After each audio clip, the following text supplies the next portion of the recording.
This year, the Faculty of Engineering is helping Santa in optimizing the toy making and delivery process by applying his expertise across different engineering disciplines. Mechanical and industrial engineers at the faculty are currently busy creating innovative toy designs using advanced CAD software for 3D modeling.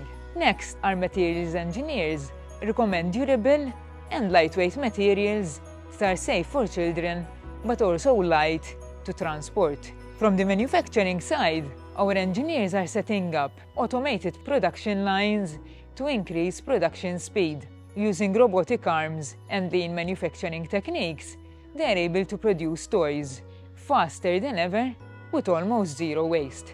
They're working closely with our electronics engineers who are designing custom circuits that will be embedded into smart toys to bring them to life. To ensure a smooth and eco-friendly delivery, our racing team has also been working on a new sleigh design with improved aerodynamics to reduce drag. Our machine learning engineers are working on an AI-based model for route optimization, helping Santa to travel faster and more sustainably.